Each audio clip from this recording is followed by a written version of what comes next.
उसको कह दीजिएगा चुड़ैल, अब वो डाउनलोड कर लेंगे एकदम। याद करो फलाना तारीख इतना बज के इतना मिनट में चुड़ैल बोला। हम लोग फोड़ रहे थे यहाँ पे, अब भूकंप आ रहा था यहाँ। फोन किया अमेरिका को कि बकलवा आंधी उंधी ना उठ लो, फोड़ दिया वो परमाणु बम। थोड़ा बहुत कॉम्प्रोमाइज करके चलिए, भीड़ रहता है ना तो बहुत दिक्कत हो जाता है। लड़की लोग को कहते हैं जितना तकलीफ लड़के सह के पढ़ते हैं ना, आप लोग पढ़ाई छोड़ दीजिएगा। इन बेचारों को देखिए ना कितना मेहनत है। देखिए इसको, किसी लड़की को हम बोल देंगे काला सांड या मंगरैला तो कल से क्लास छोड़ देगी, कोई ठीक नहीं, जाके FIR लिखवा देगी। ये बेचारों को झोरते रहते हैं, डांटते रहते हैं, जमीन पे बैठा रहता है, लसराया रहता है। इसे हाँ, लड़कों का दिल एक्चुअली होता ही नहीं है ऐसा। हम तो अपने को भी बोल देते हैं मंगरैला। लड़के किसी चीज को न सुनते ऐसे निकाल देते हैं, मतलब वो खराब चीज को सुनेगा सब निकाल देगा सब। लड़की उल्टा होता है, वो बढ़िया का चीज निकाल देती है। हाँ, खराब का डाउनलोड कर लेती है सब। उसको कह दीजिएगा चुड़ैल, अब वो डाउनलोड कर लेंगे एकदम। याद करो फलाना तारीख इतना बज के इतना मिनट में चुड़ैल बोला था। चलो डिस्टर्ब नहीं, चलिए याद देखिए। ये नहर का नाम बता सकते हैं? इंदिरा गांधी नहर। दुनिया की सबसे लंबी सिंचाई नहर इंदिरा गांधी ने। दुनिया की सबसे लंबी नहर भी तो इंदिरा गांधी। 1974 में इंदिरा गांधी ने डिसाइड किया कि हमें क्या बनाना है, परमाणु बम बनाना है। कब डिसाइड किया इन्होंने? 1974 में। बट उस समय हम लोग उतना डेवलप नहीं थे, तो हम लोग यहां पर मई 1974 परमाणु बम का परीक्षण करने के लिए सोचे। लेकिन 1974 में हम लोग उतना डेवलप नहीं थे। 1974 में हम लोग के यहाँ मोटरसाइकिल नहीं थी बढ़िया, राजदूत उष्टू टाइप का थी सब। वहां फ्रीडम तो इधर आया है यार, 1974 में फ्रीडम कहाँ था? यमाहा वगैरह था। यहाँ पर इन्होंने पोखरण में परमाणु परीक्षण किया, लेकिन गलती से वो उतना सक्सेस नहीं हुआ जितना होना चाहिए था। उस परीक्षण का जो नाम था, उसका नाम था स्माइलिंग बुद्धा। क्या नाम था? स्माइलिंग बुद्धा। तो हो गया बात वही, भड़कइबो किए लोग, फूस दे करके रह गया, पकड़ा गए हम लोग। अब अमेरिका हम लोग पे दबाव बना दिया। अमेरिका ने एक नियम बना दिया CTBT और CTBT, comprehensive test ban treaty. कोई भी व्यक्ति परमाणु बम का परीक्षण नहीं कर सकता है, और बैन लगा दिया। ना आपको जल पे परीक्षण करने देंगे, ना थल पर परीक्षण करने देंगे, ना हवा में परीक्षण करने देंगे, पूरा बैन लगा दिया। और NSG बना दिया, national supplier group, nuclear supplier group, कि कोई भी देश भारत को मतलब यूरेनियम नहीं देगा। तो हम लोग पास यूरेनियम ही नहीं था, चोरी छुपे हम लोग यूरेनियम मंगाते भी तो CTBT था, परीक्षण करने नहीं देगा। भारत ना NSG को माना है ना CTBT को माना है, और NPT लगा दिया, न्यूक्लियर नॉन प्रोफिलरेशन ट्रीटी, नाभिकीय अप्रसार संधि, की कोई भी देश दूसरे देश को मतलब टेक्नोलॉजी नहीं बेचेगा कि परमाणु बम बनता कैसे। मतलब साला चोट्टा चारों ओर से घेर दिया। कभी कभी गरिया देते हैं यार, क्या हम मशीन थोड़े हैं कि जो सेट कर दिए वही बोलेंगे। देश पे बात आती है तो हम सब भुला जाते हैं। तू दोस्त है, ट्रम्प है कि बाइडेन है, सोच रहा बाहर में जा, तू कोनो चीज हो। या पहले हमको मतलब तुम बनाओ परमाणु बम, कोई दिक्कत नहीं, हम लोग दिवाली वाला धुकधुकुआ बनाएंगे। मतलब NPT क्या कहता है? न्यूक्लियर नॉन प्रोफिलरेशन ट्रीटी, नाभिकीय अप्रसार संधि, कि कोई देश दूसरे देश को परमाणु टेक्नोलॉजी नहीं देगा। NSG, कोई देश मतलब बिना परमिशन, NSG के बिना मीटिंग के मतलब यूरेनियम सप्लाई नहीं करेगा। और यूरेनियम उसी को सप्लाई करेगा जिसने CTBT पर साइन किया कि हम परमाणु बम का परीक्षण नहीं करेंगे। जी भाई साहब, परीक्षा माने बम बना के क्या कर लेंगे? मान के चलिए हमारे पास टेक्नोलॉजी आ गया, ठीक है, और NSG से हम सप्लाई करके यूरेनियम भी ले लिए। NPT कहता है बम परीक्षण नहीं करने देंगे। तो भाई बना के रखने से थोड़े होता है, एक बार पटके उठके तब ना समझ में आएगा काम कर रहा है कि नहीं। पता चला बना के रख लिए, युद्ध में पटके तो धुआं दे के रह गया। तो एक बार परीक्षण मतलब चारों ओर से हम लोग को घेर दिया था। अब भारत वाले वैज्ञानिक भी तो मतलब है सब उसी हिसाब के ना। भारत वाले ने कहा कि एक काम कीजिए, एक समझ में नहीं आ रहा है, अमेरिका से कहिए तू हमारे यहाँ परमाणु बिजली घर लगाओ। तो इंदिरा गांधी थी ना, अमेरिका को फुसला दी, कही कि देखिए ना गुजरात में हमारा तारापुर जगह है, वहां परमाणु बिजली घर लगाना है, उसमें बिजली बनेगा लाइट बत्ती जलेगा, आप बिजली घर लगाइए। सुने हैं कि 300 करोड़ का खर्चा आता है, जबकि 200 करोड़ का खर्चा आता था।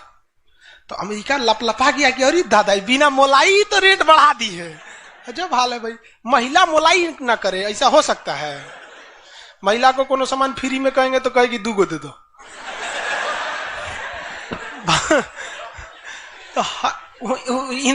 अमेरिका ने सहयोग कर दिया, हाँ हाँ हम पूरा परमाणु बिजली घर बना देंगे, बिजली बनेगा, आपके यहाँ भुक भुक वाला लाइट जलेगा एकदम। तारापुर में 1972 में बिजली घर लगा दिया। अब बिजली घर चलेगा कैसे? इंदिरा गांधी का हमें यहाँ यूरेनियम नहीं है, एक काम कीजिए, जो बिजली घर लगा है ना उखाड़ के ले जाइए, अपना ठेका कैंसिल का। अरे पगली कही के तो पैसा दे, तो पैसा कौन ची का, ये तू कौन सी तू बनी ले NSG कि हम यूरेनियम नहीं देंगे, का अच्छा तुमको दे देंगे, कोई दिक्कत नहीं। अब वो यूरेनियम लिया था हमें बिजली घर में भड़काने के लिए। अरे भैया तू ले आओ ना, हम लोग ने डिसाइड करेंगे इसको भड़काना किधर है। इधर आया 1972 में तारापुर में, उधर तैयारी चल रही थी 1974 में। हम लोग ने उसमें से निकाल के इसमें भड़का दिया। बाद में पता चला गलती हो गया, अमेरिका होशियार निकला, जो यूरेनियम बिजली घर में लगता है वो 20% इनरीच रहता है, अब परमाणु बम में 80% इनरीच चाहिए होता है। हमसे गलती हो गया, ससुरा जातो गया भातो ना मिला, भड़काइयो दिए, बदनामो हो गए लोग, सब सतर्क हो गया, सब हरक गया, सब देहात में बोला जाता है ना, हरक गया सब। ले भाई हम लोग को पता नहीं था, जो हम लोग कच्चे मसाला पे भड़का दिए थे लोग। अब क्या हो, इस सब 75 को नियम लगा दिया, हम लोग को कोई देता ही नहीं था। तो बस अब भारत में वैज्ञानिक, इंदिरा गांधी ने प्रोग्राम को कैंसिल नहीं किया, कहा कि बनाइए। अब भारत में धीरे धीरे आगे गए, एक से एक वैज्ञानिक मिल गए सब। उसमें एक चिदम्बरम थे, बहुत मशहूर वैज्ञानिक, और उसके बाद मिल गए हमारे APJ अब्दुल कलाम, सोने पे सुहागा। इन्होंने परमाणु बम बनाने की पूरी तैयारी कर ली। अब तब तक लेकिन कोई भी प्रधानमंत्री डरे उन लोग को खुली छूटे नहीं देता था कि परमाणु भड़काइए, क्योंकि अगर फूस हो गया, देखिए भड़क के सक्सेस हो गया तो किसी के बाप की औकात नहीं फिर कुछ बोले। भड़का दीजिए उसको, उसके बाद कौन सी बोलता है, ले आओ रे, ले आओ तो कौन सी है नहीं। लेकिन अगर भड़काए और फूस कर गया तब तो पिटा जाएंगे। जापान पर परमाणु बम मार दिया था अमेरिका, जापान चुपचाप देख लिया था। जापान के पास परमाणु बम रहता ना, अरे बाप रे बाप, उनको तो दिखाया रहता, जापान मारा रहता ना, जिसका कोई हद नहीं। मजबूरी हो गई थी, तो भारत के सामने यही रास्ता था कि भैया अगर भड़का दिए और अगर सक्सेस नहीं हुआ तो इस बार माफी मिलने वाला नहीं है, क्योंकि 1974 में एक बार माफ कर दिया था। लेकिन अटल बिहारी वाजपेयी का जब नेतृत्व आया प्रधानमंत्री का, तो अटल बिहारी वाजपेयी ने कह दिया था भैया कुछ भी हो जाए, कुछ भी हो जाए, हमारा देश रहना चाहिए। आज के नेता रियलिटी बताते हैं। अटल, हम और आप उस पीढ़ी में से हैं जिन्होंने एक साथ 2 महापुरुष को अपने देश में देखा, राष्ट्रपति के रूप में APJ अब्दुल कलाम और प्रधानमंत्री के रूप में अटल बिहारी वाजपेयी। और यह सौभाग्य पृथ्वी पर अब किसी को नहीं मिलने वाला है, क्योंकि ये ऐसे लोग थे जिनका अपना परिवार बाल बच्चा कुछ नहीं, देश ही समझा मतलब देश है यहाँ पे, और कुछ नहीं। यहाँ पे गलवान में चीन घुसा है ना, चोट्टा अटल बिहारी वाजपेयी रहते तो बता रहे, तो दिखने में बुढ़ा थे अटल बिहारी वाजपेयी। यहाँ पे बड़े बड़े जवान लोग का छक्का छुड़ा देते थे बॉर्डर पे। उन्होंने खुला छूट दिया APJ अब्दुल कलाम को, कहा कि आपको हमारे परमिशन की जरूरत ही नहीं है, आपको जो करना है करिए, हमको नहीं, हमको बस परमाणु बम चाहिए, हमारी सरकार रहे चाहे सरकार गिर जाए। और रियलिटी में है, भारत में अटल बिहारी वाजपेयी अगर परमाणु परीक्षण न करते तो भारत पर अमेरिका सैंक्शन नहीं लगाया रहता और अटल बिहारी वाजपेयी की सरकार नहीं गिर जाती। लेकिन अगर वो अपनी सरकार को सोचते तो कोई भी शिक्षक मंच पर खड़ा होकर किसी प्रधानमंत्री का खुलेआम तारीफ नहीं कर सकता, वरना कितने प्रधानमंत्री आए, कितने गए, किसी के लिए शब्द नहीं निकलता है। तो इतिहास हमेशा याद रखिएगा, आपको न्यौछावर करना पड़ेगा। यहाँ पर ऐसे चमचागिरी करने से किसी का नाम लेता आदमी, लेकिन विरोधी भी जिनका नाम लेते हैं ऐसे महापुरुष थे अटल बिहारी वाजपेयी, APJ अब्दुल कलाम। कोई है जो गिर जाएगा? हाँ, उसे जो अपने बेचारा शर्मा जाएगा, किसको बोल रहे। उन्होंने खुला छूट दिया और कहा कि जो करना है करिए। APJ अब्दुल कलाम कहे ठीक है, लेकिन अमेरिका को पता चल गया कि APJ अब्दुल कलाम चल गया वहां, ये पक्का सफल कर देगा, तो उसने उसके ऊपर ना सैटेलाइट छोड़ दिया। अमेरिका से सैटेलाइट छोड़ा और भारत के ऊपर निगरानी करने के लिए। अब यही गलती कर दिया अमेरिका से सुना। APJ अब्दुल कलाम को फुसलाने के लिए नासा बुलाया, आइए ना, आइए नासा आइए। तो APJ अब्दुल कलाम चल गए और कहा कि देखिए देखिए कितना बड़ा बड़ा मशीन है नासा में, ऐसा ना इंडिया में है, टूटल फूटल स्टेपलाइजर रख ले रहता है, स्टेपलाइजर का नट उठ जाता है तो पिलास से दाब के करता है। कहा वहां वैज्ञानिक बने, यहाँ आइए, हम आपको नासा का हेड बना देंगे यहाँ पर। कहा कि ठीक है, हम नासा का हेड, हम क्या करेंगे, हमारा कौन है, ना बाल बच्चा ना कुछ, एक को चीज है मेरे लिए, मेरा दुनिया में कुछ नहीं है, केवल और केवल मेरी भारत मां है, आप वो भी छीन लेंगे हमसे, ऐसा थोड़े हो सकता है।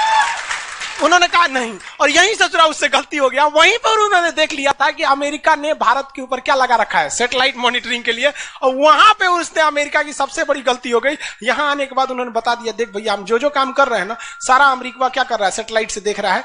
तो सब वैज्ञानिक का असर ले, भड़काने से पहले तैयारी करना पड़ता है 1.5-2 महीना की, अब क्या किया जाए। तो कहे कि देखो भाई, इस अमेरिका की जो सैटेलाइट जाता है ना, दोबारा घूम के आने में ना लगभग 1-1.5 घंटा का गैप हो जाता है, इसी बीच में जो करना है करो। कहा कि 1.5 घंटा में कौन सी करेंगे। तो अटल बिहारी वाजपेयी ने खुला छूट दिया था किसको, एपीजे अब्दुल कलाम। एपीजे अब्दुल कलाम ने कह दिया ना कि एक काम कीजिए, ऐलान कर दीजिए कि यहां मिलिट्री एक्सरसाइज होने जा रहा है, सेना यहां युद्ध अभ्यास करेगी, कैसे युद्ध लिया जाता है, एकदम ओरिजिनल युद्ध का मैदान। अब युद्ध में कहीं घर बन रहा है तो कोई पूछ रहा है काहे लिए बन रहा है, तो इसी पे जो बम मार के प्रैक्टिस करेंगे। घर नहीं बन रहा था, वो इसलिए बन रहा था कि परमाणु बम कितना खतरनाक होगा। लोगों को लगा कि फौज इस पे मार के देखेगी कितना तबाही मचा रहा है। अरे भाई साहब बकलोल, वो तैयारी अब्दुल कलाम ने करवा रहे थे कि जब फोड़ेंगे तो देखेंगे कि घरवा उधिया रहा है कि नहीं। तो लोगों को लगा हम मिलिट्री एक्सरसाइज कर रही है, सब चीज काम हो गया। लेकिन अमेरिका को कहीं ना कहीं भनक लग गया, क्योंकि हर घर में सतयुग से कलयुग तक साले विभीषण हर जगह मिलते हैं। भारत में कोनो जाके कह दिया वहां पर, तो भनक लग गया। तो अमेरिका ने उस सैटेलाइट की टाइमिंग घटा दी। अब जो घंटों का गैप रहता था वो चंद मिनटों का गैप रह गया, 20-20 मिनट का गैप रहता था। लेकिन इन लोगों ने अपना काम निपटा के रख दिया था। लेकिन समस्या ये थी ना कि सब चीज तो बन के रेडी हो गया, हर चीज रेडी हो गया, लेकिन अगर परमाणु बम फोड़े और फूस दे करके रह गया, समस्या यही थी। भड़क गया तो टेंशन ही नहीं था। तब क्या किया गया, सैटेलाइट हुआ तो रहेगा। तो अटल बिहारी वाजपेयी का पूरा छूट था, एपीजे अब्दुल कलाम को इनको टेंशन ही नहीं था। उन्होंने कह दिया अटल बिहारी वाजपेयी से कि काम करते हैं हम अब आ गया, हम मई में इसका बम फोड़ देंगे कोनो दिन में, 9 तारीख चाहे 11 तारीख कोनो दिन हम फोड़ देंगे। तो कहें कि भाई आपको जो करना है करिए ना, हमको मत बताइए, हमको बस परमाणु बम चाहिए, बाकी अमेरिका कौन चीज करेगा हम देख लेंगे यहाँ पर। तो अटल बिहारी वाजपेयी से खुला छूट मिल गया। अब इन्होंने 9 मई 1998 डेट क्या कर दिया, डिसाइड कर 2 दिन किया था, एक 9 मई को भी, फिर 11 मई को। पहले 11 मई 1998 शक्ति 98 कोड नाम था। जैसे अमेरिका का सैटेलाइट गुजरा, पूरी तरह से कैलकुलेशन हो गया था कि कैसे कैसे होने वाला। अमेरिका का सैटेलाइट जैसे गुजरा, तुरंत यहां पे भारत का परमाणु बम को ब्लास्ट किया गया। और जैसे ब्लास्ट हुआ तो जो मिलिट्री एक्सरसाइज कर रही थी उसको तो भेज दिया गया था 2 दिन पहले ही। जो बिल्डिंग बनाई थी वो खाली पड़ल था, धाए दे गायब हो गया बिल्डिंग, पूरा धुआं धुआं हो गया, पूरा भयानक। अब परमाणु बम क्या हो गया, लगभग सफल हो गया। वैज्ञानिकों को लग गया था सफल हो गया, लेकिन भाई अब ये फोड़े, अभी कैसे पता चल जाएगा सफल हो जाएगा। आप अंदाजे ना बता सकते कि भाई इतना तबाही एक अच्छा ही बम ला सकता है। लेकिन तब तक सैटेलाइट उसका घूम के आ रहा था और पकड़ लेता तब क्या होता, मान के चलिए पकड़ लेता, अब पता चला कि सफल नहीं हुआ, खाली धुआं कर दिया, गड़बड़ हो गया। तुरंत अटल बिहारी वाजपेयी को फोन किए एपीजे अब्दुल कलाम कि तुरंत आप मौसम विभाग को कहिए कि राजस्थान में भयानक तूफान आया है, कोई नहीं जाएगा। अटल बिहारी वाजपेयी ने तुरंत घोषणा करा दी, राजस्थान के लोग अपने घर में रहे, बहुत भयानक तूफान आया है। अब उसका सैटेलाइट आ रहा है तो देख रहा है धुआं हुआ है, तुरंत मैसेज भेजा नासा में, धुआं हो गया यहाँ पे। कहीं मतलब धुआं हुआ है, तूफान आया है वहां पे। तूफान आया है, सोचा वहां से चला गया। तब परीक्षण देखा गया, एकदम सक्सेस। अब टेंशन ही नहीं है, एक और फोड़ दो, 2 को फोड़ दिया गया, पूरी तरह से सक्सेस हो गया। और ससुरा अमेरिका को अभी तक पता है कि वहां तूफान आया है, अरे वहां दूसरा तूफान आया है। अब भारत में कुछ भी कहिए तो डर तो लगता है, भाई अमेरिका बहुत खतरनाक देश है। आज हम लोग भले शक्तिशाली है, 1998 में हम लोग को पाकिस्तान आगे दिखा देता था, 99 की करगिल वार याद कीजिए। आज हम लोग बहुत आगे निकल गए, लेकिन उस समय बहुत पीछे थे हम लोग। अब डर तो था ही। अब भारत के प्रधानमंत्री सब राष्ट्रपति सुखपुकाइल थे, अमेरिका क्या करेगा ओके पते नहीं। 9 तारीख बीत गया, 10 तारीख बीत गया, पता ही नहीं चला अमेरिका को। अटल बिहारी वाजपेयी अब्दुल कलाम से पूछे कि महाराज तो सोचा कुछ सुख ये नहीं रहा, तो पते ना चल। एक काम करते हैं, आप धड़ल्ले से फोड़ देते हैं, क्या फायदा है हम। तो फिर 11 मई को 3 गो और फोड़ दिए। दुगो गायब करके। जैसे परमाणु बम निकला धड़ाम से फोड़े, पता ही नहीं चला। दूसरा, लेकिन भाई धड़ाधड़ 5 गो फोड़ दीजिएगा तो पता चल जाएगा कि नहीं पता चल। ये डाउट हो गया पाकिस्तान को। जनते का है, हम लोग फोड़ रहे थे यहां पे, अब भूकंप आ रहा था यहां। फोन किया अमेरिका को कि बकलवा आंधी उंधी ना उठ लो, फोड़ दिया वो परमाणु बम। अमेरिका सोच रहा माथा फोड़ रहा है अपना, कह रहा है कि अब क्या करें हम यहाँ पे। नासा वालन को गरियाया, गिरे चोट्टा कहीं का, तू लोग को सैटेलाइट लगाओ, आई लगाओ वहां पे। कौन सी देख रहा था लोग वहां पे, कि हम तो बोलबे किए थे कि उधर दुका उठाया था, अपने ना बोल रहे थे कि आंधी उठल है वहां पे।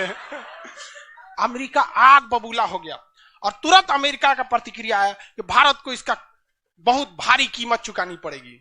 तो भाई जिसकी कीमत भारी ना हो उसे चुकाने में मजा क्या है। और अमेरिका ने खुलेआम भारत को ललकार दिया कि अमेरिका कभी भी इस बात को स्वीकार नहीं करेगा कि भारत एक परमाणु संपन्न देश है। भारत को कभी भी अमेरिका इस बात की मान्यता नहीं देगा। अटल बिहारी वाजपेयी ने भी कॉन्फ्रेंस तुरंत मीडिया के सामने आए और कहे कि जो चीज हमारे पास है उसके लिए हमें किसी के प्रमाण की कोई आवश्यकता नहीं है। और जिस देश को यह लगता है कि हमारे पास परमाणु बम नहीं है या जिन देश को हम पर शक है वह आ जाना युद्ध के मैदान में, बताएंगे है कि नहीं। अब पूरी तरह तबाह हो गया। अब अमेरिका माथा पीटते रह गया। अमेरिका ने आदेश दिया अपनी सेना को कि तैयार रहो। अटल बिहारी वाजपेयी ने आदेश दिया अब्दुल कलाम को कि जो बम बनाए हैं ना, 2-4 को फोटोकॉपी उसका रेडी रखिए। फोटोकॉपी मतलब उसका बना होना के रेडी रखिए, क्योंकि सेना की लड़ाई में भाई आर्मी टू आर्मी बहुत दिक्कत हो जाएगा। एडवांस है वो बहुत। आज के वक्त में भी हमारा हथियार वहीं से खरीद के आता। भारत ने भी डिसाइड कर लिया कि जो होगा आपकी परमाणु बम से होगा। अमेरिका भी डर गया कि ना भाई इससे लड़ना अब ठीक नहीं है। पाकिस्तान वो बम बना के रख ले था, डरे नहीं फोड़ रहा था। 1 हफ्ता तक देखा कि भारत को क्या हो रहा है, क्या हो रहा है। देखा कि कुछ नहीं हुआ, इहो चुप पे फोड़ दिया। अमेरिका एकदम ककुआ गया, एकदम कह रे चट्टा कहीं का तू क्या फोड़ा रे। तो पाकिस्तान वहां झाड़ दिया अमेरिका को कि हमरे बोलेंगे कमजोर जान के, हाँ फोड़ले आपके आप बाई तो एकरा नहीं बोलेंगे। आप हम कमजोर हैं तो हमरा बोल देंगे। एक काम कीजिए, आप भारत को जो सजा दीजिएगा हम भी वही सजा काट लेंगे। सोचो हमरे पे खेल गया। हम ही लोग पे खेल गया पाकिस्तान। अब भाई अमेरिका टेंशन में आ गया। अमेरिका ने भारत पर एम्बार्गो और प्रतिबंध लगा दिया। जैसे अभी सऊदी अरब पे प्रतिबंध लगा दिया, कल के वीडियो में बताए थे, सऊदी अरब का डस्टबिन बना दिया वहां के। तो वहां पर अमेरिका ने भारत पर प्रतिबंध लगा दिया। कोई देश भारत से सामान नहीं खरीदेगा। जो जो चीज जरूरत की थी सब चीज पर बैन लगा दिया। भारत की अर्थव्यवस्था डूब गई, पाकिस्तान की भी अर्थव्यवस्था डूब गई, लेकिन भारत को बचा लिया भारत के 55 लाख कुशल कारीगर जो विदेशों में काम करते हैं। आप प्रतिबंध लगाइएगा भी तो पूरी दुनिया का कारखाने ठप हो जाएंगे, क्योंकि हर जगह भारत के वहां वर्कर काम करते हैं। और अमेरिका या सीबीएसई वाले जो वर्कर होते हैं वो स्पेशलिस्ट होते हैं। पेंट मारता है तो पेंटे मारेगा। भारत का मिस्त्री मल्टी टैलेंटेड होता है। पेंट मार रहा है उसको कोई काटी ठोक दो तो बिजली वाला काम कर दे, तो हाँ तार और घींच देते हैं। मल्टी टैलेंटेड होता है और काम भी बहुत ज्यादा करता है। काम हम जब 5 बजे कर देगा तो आदमी अच्छा बोरा नीचे उतार दो, तो ये सब बड़ी काम कर देता है। मेहनती होता है सर, कोई दिक्कत नहीं है उन सब में। खाना नहीं भी है तो कोई दिक्कत नहीं, निकालेगा तो खई नहीं है चालू। तो पूरी दुनिया से भारत को पैसे आ रहे थे। पूरी दुनिया भारत में क्या, भारत के हजारों वर्कर लाखों काम कर रहे थे, भारत में पैसा आ रहा था। तो हमारी अर्थव्यवस्था पे उतना भयानक प्रभाव नहीं पड़ा, लेकिन पाकिस्तान की अर्थव्यवस्था तबाह हो गई। इसकी यहाँ के कोई वर्कर को ले भी नहीं जाता है। अरे चोटा कब मार करेगा कोई ठीक नहीं है यहाँ पर। ये सब इतने बड़े बैल होते हैं सब पाकिस्तान वाला। अगर पाकिस्तान के एक मोहल्ला से 5 आदमी विदेश गया है ना, वहां अच्छा से हंसी खेसी ड्यूटी कर रहा है, अगर उसके परिवार में यहाँ झगड़ा होगा ना तो दोनों वहां झगड़ा कर लेगा सर। तो अब्बा काहे मर लो हमरी खाला को वहां मार कर ले। उसकी अर्थव्यवस्था पूरी तरह से बर्बाद हो गई। अब पाकिस्तान के साथ अजीब सी दिक्कत था। अमेरिका अर्थव्यवस्था बर्बाद कर दिया, लेकिन पाकिस्तान भाई साहब हरामियों में नोबेल पुरस्कार मिलता तो हर साल यही लाता। इसने कहा कि एक काम करते हैं, अमेरिका ने हमको ऐसा बर्बाद किया है कि परमाणु बम होने के बावजूद हम तड़प के रह जा रहे हैं। हम भी अमेरिका को तड़पाएंगे। यह कहता है ना कि हम किसी से खरीद नहीं सकते हैं, व्यापार नहीं कर सकते। एक काम करते हैं, हम परमाणु बमें बेचते हैं। ससुरा उत्तरी कोरिया को बेच दिया, किंग जोंग पगला को देखे, उसका टेक्नोलॉजी पाकिस्तान दिया है। सद्दाम हुसैन को, ईरान को, सबको बेचने लगा कि सारा थ्योरी ले आके देखता था कि देखिए ऐसे ऐसे परमाणु बम बनता है, लीजिए 20 करोड़ दीजिए जाइए। अब अगला हिसाब, 1 महीना तो काटेगा आदमी, अगला हिसाब देखे। अमेरिका कर रहा है पाकिस्तान में चोट्टा क्या कर रहा है, क्या कर रहा है, मरे हम भूखे, मरे, आप प्रतिबंध हटा दीजिए, नहीं तो हम इसको फेसबुक पे डाल देंगे।